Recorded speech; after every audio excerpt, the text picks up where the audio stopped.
on the planet.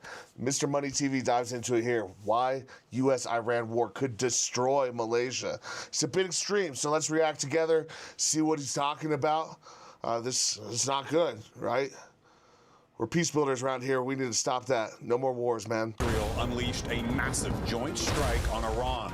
And we can't take it anymore. The US and Israel launched a military strike against Iran on February of 28, 2026, and Iran's supreme leader died in that conflict. This is the second military operation by the US against another country this year. For many Malaysians here, it could feel like a tragedy that's happening millions of miles away in a world that doesn't even bother us. But I need you to listen to me very carefully.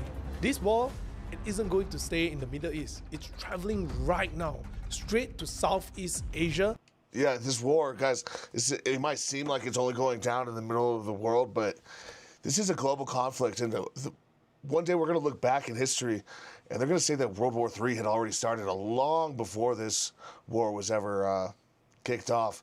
This is not good. We really need to pay attention to this, and we need to come together and start advocating for peace and calling these evil leaders out, man. Like, everybody across the world thinks that it's just one country or another, but it's all of these big players at the top of these countries orchestrating this mess. And maybe not every single leader in every country, but a vast majority of them. And we got to call them out and start to stand together. And straight into your pockets. Today, I'm going to explain to you how a geopolitical explosion on the other side of the planet is the reason you might need to say goodbye to your petrol subsidy in the near future. Whoa, and we are going to subsidy? uncover why your groceries may be getting more expensive in the near future and why the ringgit is under immense. Luckily for Malaysia, we're in such a prime climate in the world. It's very humid, sure. But like, as far as like the sunshine, how many hours a day you get, and the rain, like, you're in a prime climate to grow a lot of food. So that's a very good thing. Even if you have to build greenhouses in order to control the humidity and get some of those products that you don't grow typically in the region, there is a benefit of that. So don't freak out too much about the food, but it is something to take into consideration because all things take time. Pressure. So today, this is not going to be a story about war and missiles, but a story about money, power, and your future. All right. And I hate it when people just say it's the U.S.-Iran war. It is not the U.S.-Iran war. It's the Israeli-Iran war. And the U.S., for whatever reason, our leaders seem to do whatever the Israelis want them to do. The people of the United States do not agree with this. This is not something that we're okay with. But for whatever reason, they continuously get money from the Israelis and send our tax dollars to the Israelis. It's just like this sick cycle. And now we're going to war on their behalf. And it's not okay.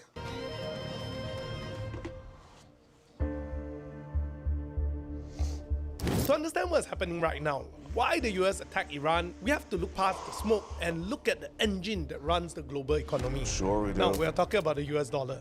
You see, after World War II, America was the only major country with its economy still fully intact, and the world agreed that the international trade will happen in US dollars. Sure. But Made the sense at the time. master stroke of that happened in 1970s. The United States made a historical deal with Saudi Arabia, the world's largest oil producer. The deal was simple. Saudi will sell its oil exclusively in US dollar, and in exchange, America would provide weapons and military protection. Think about what that means.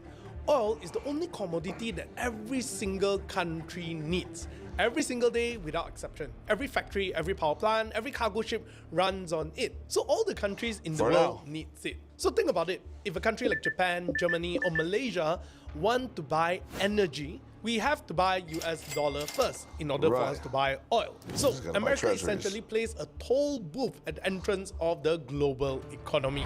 And this system is called the... And again, it wasn't just America that did it. It was Americans and the Saudis that did it. And this was something that a lot of people all agreed on long before, right after World War II. So again, this is a collective malfunction. This isn't just the United States. We have to keep that in mind. This is just a big system meant to essentially enslave the population of the globe We have to pay for our own food and shelter and everything like that now. We don't have like houses given to us anymore, but we're essentially thrown into this slave-like system where we all work to survive and not too much more than that. We're no longer thriving as a species. Petrodollar system. Because the global oil market trades roughly 3 trillion USD worth of oil every single year, this created an enormous and permanent daily demand for US dollar. And because the whole world is forced to hold dollars, America gets a superpower. They can spend way more money than they can earn by borrowing. So year after year, the US government borrows money from the rest of the world by selling treasury bonds. And today, America's national debts stand in the mind-bending amount of 38 trillion US dollar. Just the interest payment alone is going to cost them nearly $1 trillion every year. And in order for this whole economic machine to continue running, the demand for US dollar must not stop. That's how important the petrodollar system is. What if the world stopped needing US dollar to buy oil? Now, if that demand decreases, it's going to be hard for America to borrow more money. And for America, they may find it hard to afford to pay its debt. And if their debt system collapses, the value of every treasury bond held by countries. Yeah, see, like this is where the real problem lies. It's not necessarily that the United States has this huge debt burden. It's who owns this debt burden. Look at this chart right here. United Kingdom, Japan, like these countries hold so much of it. Look at the Cayman Islands, Canada. What is that? Ireland, Switzerland. It's a lot of Western countries, but again, you have Hong Kong, Taiwan, Singapore, South Korea. Like, this is really not looking good, guys. This is a global problem, and what are we going to do about it? We really have to come together and find a peaceful means to change this system, not continuously prop it up through war and all of these, industrial companies that build bombs and jets and stuff like that. It's just absurd. It's a house of cards. Around the world will evaporate, and that could take the whole world economy down together with it. Right. So for decades, no one dared to challenge this petrodollar system. Until recently, a massive threat emerged. That is China. China is the world's largest oil importer. They started buying oil using its own currency, the Chinese yuan or renminbi. And by the end of 2025, China was importing a record of 1.2 billion barrels of oil from countries like Russia, Saudi Arabia, and Venezuela. And all this trade completely bypassed the US dollar. But China's most important partner in this financial rebellion was Iran. Iran was supplying nearly a tenth of China's entire oil needs. Which is a lot more oil than many countries import or use in an entire year. Think about that. It might look small, a tenth, 15%. Like it's more than a lot of countries. At a heavily discounted price. And every barrel of Iranian oil that reached China without touching the US dollar was a living proof that the petrodollar system could be defeated. So to the United States, this is a threat. In their eyes, it's going to be a nuclear-armed Iran backed by China and trading outside the US dollar system. This is going to be an untouchable anchor of a new alternative global economy. So America made a ruthless decision. Burn the pieces before the alternative system could be fully built. In January 3rd, 2026, when the US Delta Force helicopter flew into Venezuela, they went in there and dragged President Maduro and his wife out in handcuffs. After that, they targeted the next country, which is Iran. See, and this is where things start to get sticky. Because, was Maduro a good guy? Absolutely not. Are the Venezuelan people a lot happier now that he's not in power? For sure. There are plenty of Venezuelans throughout the world who celebrated this act. Now, does that make it right? Does it make it wrong? It's like, who's to really say? But he wasn't doing good for the Venezuelan people either.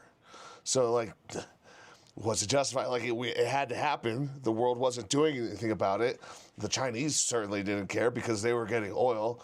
And, since when do they stand up for, humanitarian rights? If you look at, the amount of people that they've killed over the past 100 years. You know, it's this is where things get weird. Iran. So on February 28th, Gotta consider that, guy. the US and Israel launched a massive coordinated attack on Iran. Over 1,200 ammunition fell across the country, and Iran's supreme leader, Ayatollah Ali Khamenei, was assassinated.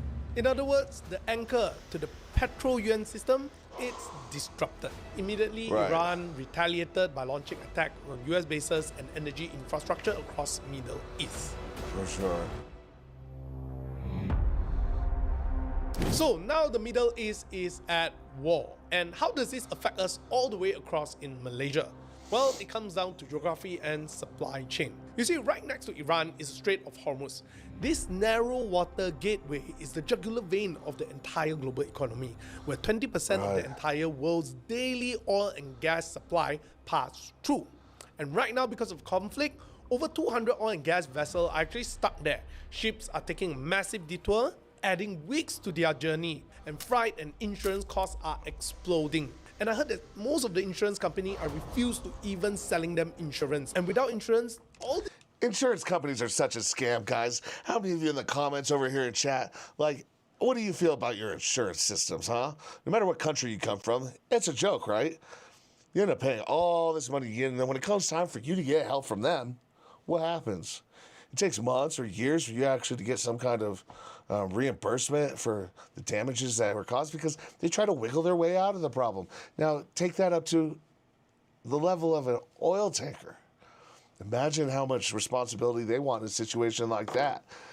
These insurance companies are scammers. And you know, I like to call it the scammers of the world. They're scammers. this oil cannot be delivered.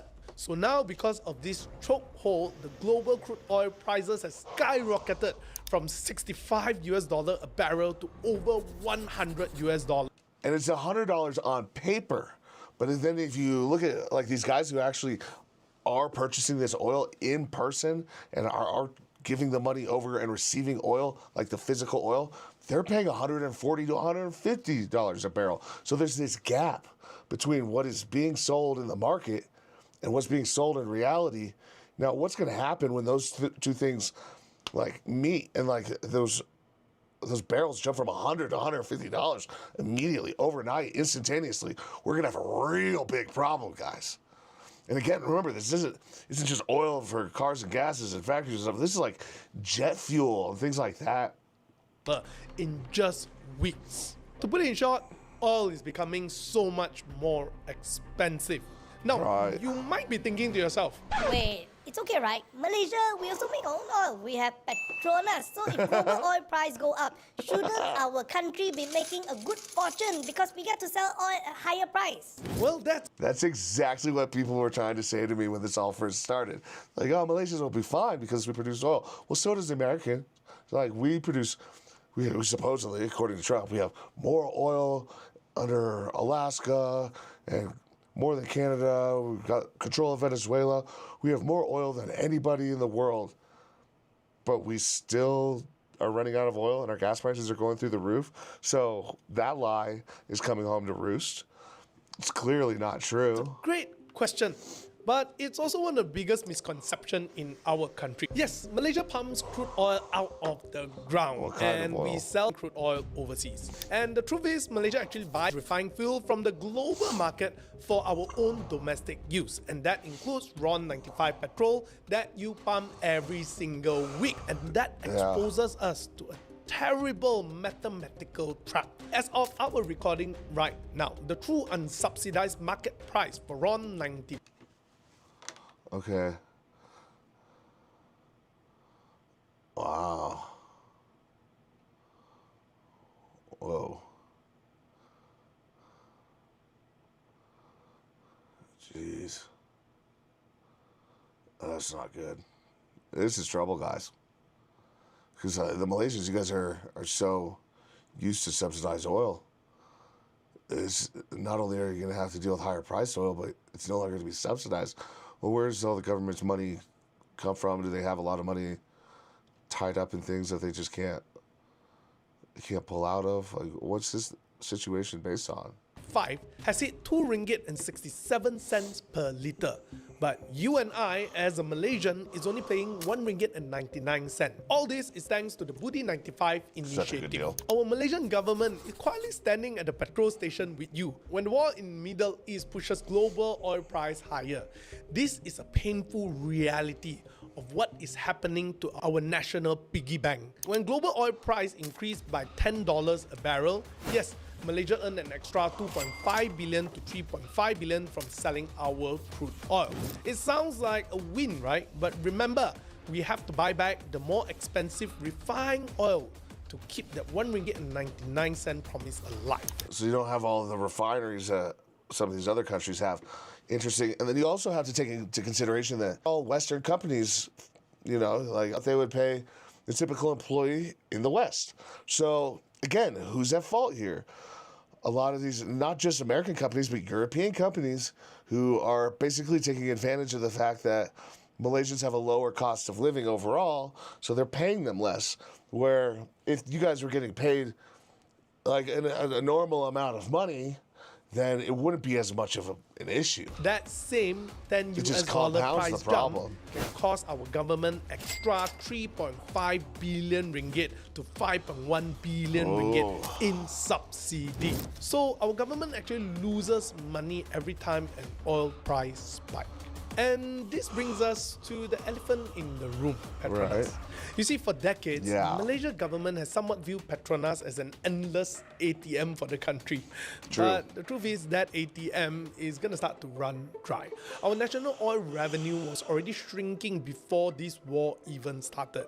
Now, in 2026, it is projected to drop to just 43 billion ringgit, a 30% decline from 2025. The dividend that Petronas pays to the government is expected to fall just below 20 billion in 2026. To put all that into perspective, back in 2009, our oil money made up a massive 41.3% of our government's entire That's a revenue. lot. Today, it is estimated by 2026 it will only make up 12.5%. So what happens when the government's revenue is shrinking, but its spending on fuel subsidy that is aggressively increasing because of a war that's across the world? This will create a massive budget deficit. Our government know that they are bleeding cash. Our Prime Minister, How Dr. long Sri do they Anwar float Ibrahim, this issue? recently had to address the nation about this exact crisis. And he Ibrahim. was brutally honest, saying we will give the maximum effort to hold off the raising price, but the market is beyond our control. And we cannot guarantee that there won't be any price increase. At the University of Arizona what do you Global guys Campus, think? we are proud to offer. That's wild. This is really going to be a big problem. Like, luckily, the Malaysian economy isn't so heavily weighted towards Petronas anymore, but still, it's a massive percentage. And sorry, you guys, you got to watch commercials with me. I'm not giving YouTube any more money, right? Ay, it's ridiculous. Hope you guys are having a great day. If our government hits its limit and that 1 ringgit and 99 cent petrol subsidy can't be supported, well, everything is going to change, because when fuel price becomes more expensive, everything that relies on transportation will become more expensive. Bye-bye Think to about those what cheap you bought grabs, at the guys. supermarket last week. The rice, the cooking oil, the flour, the sugar, and the vegetable. All those things are going to increase in price. And did you know that Malaysia import roughly about 90% of our food item, including seeds that grow our fruit? That is wild. I didn't know that. 90%? You guys have such an amazing environment and soil quality. Like, what is going on? This is absurd. 90%, guys? Come on now. I think Malaysia's in a prime opportunity to pivot towards more food production. And I know a lot of the landscape is, you know, you can grow a lot of durian, for example. Like, do we really need that much durian being grown? Just take like half the land that all these durian farmers are growing on and put some greenhouses on there, and you guys are going to be rocking and rolling and supporting the entire region with the amount of food you could produce. Your environment is pristine. And vegetable. We even import our fertilizer, we import our animal feed. So when global shipping costs explode, all these costs, it's gonna travel straight to your pocket. making everything more expensive. So economists have already warned that inflation is expected to drift upwards towards 2.2% by the end of this year. And this is driven almost entirely by food and transportation. But remember, guys, it wasn't too long ago in history that people did not use fertilizer to grow food. All homes, everybody that had the ability, had a little bit of land, had room to do so in their communities, everybody was growing food, had gardens. You know, it wasn't that long ago before this system was transitioned to this petroleum-based economy where like fertilizers and plastics and just the textile industry, everything was transformed overnight. And remember whose scientists were the ones that made this happen? World War II, ring a bell? Where did all these NAZIs go? They went to the United States and Russia. So, you know, it's not like they just disappeared or were thrown into jail overnight. No, a lot of these top scientists, they're the ones who, you know, revolutionized the economy and manufacturing of these plastics and these fertilizers and spread that across the world like some kind of sick disease. We can get away from that. Get back to traditional farming, composting, and forest restoration, soil restoration. You know, there is a way to make this work. It's going to take a lot of effort and a lot of elbow grease, but I believe in the people of Malaysia and the people of the world. We're peace builders. We don't have to fight our way out of this situation. We just need to change the way we look at things. Costs. Now, 2.2% may sound small on paper, but when you apply that to your entire monthly grocery bill, your Grab rides, your utility, even your children's school supply, you will feel that your money is going to buy less and less every single month. So at the end of the day, this war all the way in the Middle East, it's going to affect our lifestyle quite a bit. In times of global panic, investors are terrified, and when they get terrified, they will also take their money out of emerging markets like Malaysia and switch their money into safe haven assets, such as traditionally the US dollar. Now, because of this, Malaysian ringgit could weaken. Remember that strength of Malaysian ringgit at 3 ringgit and 95 cents against the dollar? Well, that could change. Malaysia is a trading nation and our economy is incredibly open. We have a trade of over 3 trillion ringgit a year with the world, and we manufacture stuff like semiconductor, electronics, palm oil, and we sell them all globally. Hey guys, stop producing palm oil.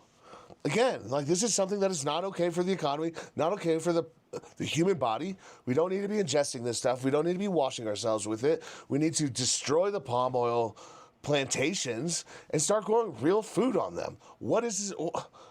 It's so backwards. This is just industrial nightmare fuel right here.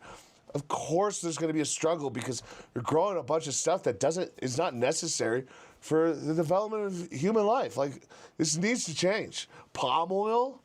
What does palm oil do for you? It's absurd.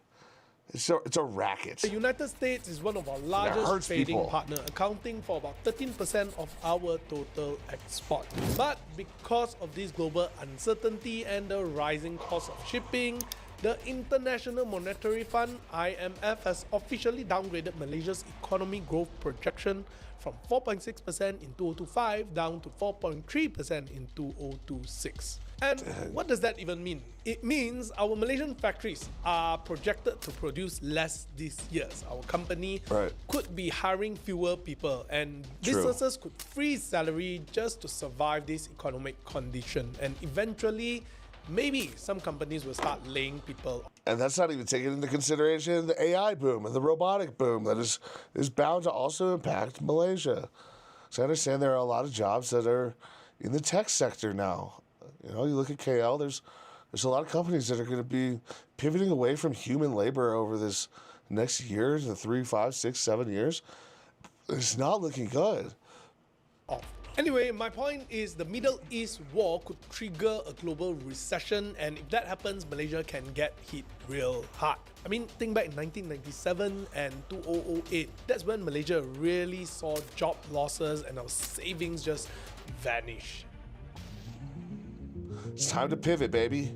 So what can we do about it? Well, let's start by talking about the government. I would say the Malaysian government is already trying its best. They are diversifying our trade routes, increasing ASEAN trade, encouraging domestic food production, and desperately trying to maintain diplomatic relationship to keep our economy flowing. But here's the thing.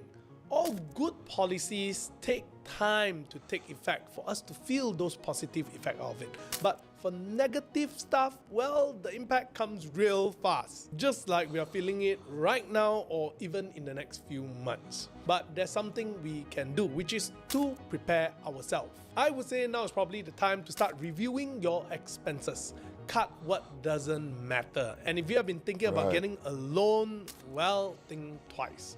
And if you're an investor, you might be wondering what to do with your money right now. I have to say this, during a geopolitical crisis, it's easy to make panic decisions because of all these different market rumors. So, do not rush into investment blindly, do it with cautions. But here's the thing, you also do not want to leave your cash sitting completely idle where it just gets eaten up by inflation. In fact, in highly uncertain times, capital preservation is our primary task. So, for many people at this time, cash is king, but where you hold that cash matters. This is where having the right financial platform is crucial.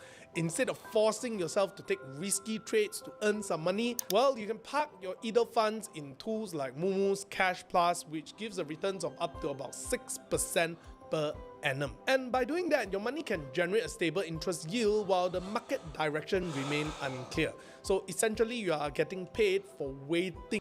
Doesn't sound like he's really going to give you guys like reasonable advice. I think it's time to just relook the entire way you live your life. Not just like stop buying materialistic goods, but like transform your life by getting your hands dirty again, growing your own food if you can, move back out into the nature, to places where you have a space to, you know, get some goats and drink some goat milk and, you know, raise your family in the wild, like where things are a little slower, you know, get away from the cities. Eat fresh food again, grow your own vegetables, your own fruits, and live a more traditional life like our ancestors did. You know, we don't always have to be chasing more money or trying to find some kind of investment that's going to win or the next app to put our money into. No, it's about transforming your life and going after the things that matter most and spending more time with the people that you love and preparing yourself for a different type of world coming out of this, because ultimately that's our only way forward. Spread peace, spread love. Stop pointing the finger at people that you hate, you know. Find reasons why to connect to your neighbors and your family members that you maybe have lost connection to. That is a true call to action. Not park your money in some moo app or put your dollars to use in some investment that's going to work out. No, get out there and live a simple life and spread love, spread peace, and get back to the arts. Have fun, like paint. You know, like enjoy life, guys. Jump on YouTube, make a YouTube channel talking about life and your perspective because it's invaluable to those around you. Out a storm. And more importantly, it helps you preserve some dry powder lah, meaning the market will eventually oversell, and when this panic fade, you have your capital ready and liquidity to buy in the dip at the perfect time. And of course, since we are partnered with Mumu, you can also use our code MMTV40 to unlock some special reward up to 2,100 ringgit. But remember to search for the special deposit and click join now, then fill in our exclusive code MMTV40 to unlock those rewards. So while you're waiting for those opportunities, you need to stay updated with news, and here's where Mumu has this 24/7 rolling news and community feature to track some real-time macroeconomic data and follow actual trends without letting emotions dictate your next move. Perhaps now is the time to scoop up some discounted good value stock. Stocks that are affected by the current situation, but when this current situation goes away, their value will be fully realized. So when all the dust settles, you're gonna come out of it the other end slightly richer. A war could be happening thousands of kilometers away, and it feels like it's so far away. becoming richer is not about having more money, guys. Becoming richer is about having a more fulfilling life. You know, we're the year of the fire horse, okay? And this is going to be a big change. Changes that we can't even anticipate coming are going to come rolling into our lives. Like, our reliance on oil is going to completely change. There are going to be electric vehicles from, like, planes, trains, automobiles. Everything's going to change, you know. Get out there and enjoy life in a different way. That is how you have a richer life, not necessarily heavier pockets. From us, and it should not bother us. But here's the thing, in this world today where everything is so connected, any conflict, no matter how far away, it will affect us, at least economically. The world is not ending, but here's the thing, the world is changing, and changing really fast. And the best way that we can protect ourselves is to be prepared, and be prepared financially. You know, he just want to promote the MoMA. Yeah, I know. I think that's not the best way to go forward in life. You know, that's not the best advice. We need to change the way we live our lives. You know, grow food, be artistic again. You know, share our problems with our neighbors, connect, be the change we wish to see in the world. You know, we don't need to continue to live this life, this post-World War II industrial war complex where it's just nonstop me, all about me. We're not all the main character in this game. You know, we're playing in this server together, right? And it's time we change it from the inside out through our actions and our love for the world. We're peace builders, baby. That's what I'm talking about. But thanks for joining me, Mr. Money TV. I'll be interested to see what he has to say. I believe he's Malaysian, right? Correct me if I'm wrong. You know, I do like his point of view, although I disagree with some of it. Give him that like if you did like the video. And I'll see you guys in the next one, all right?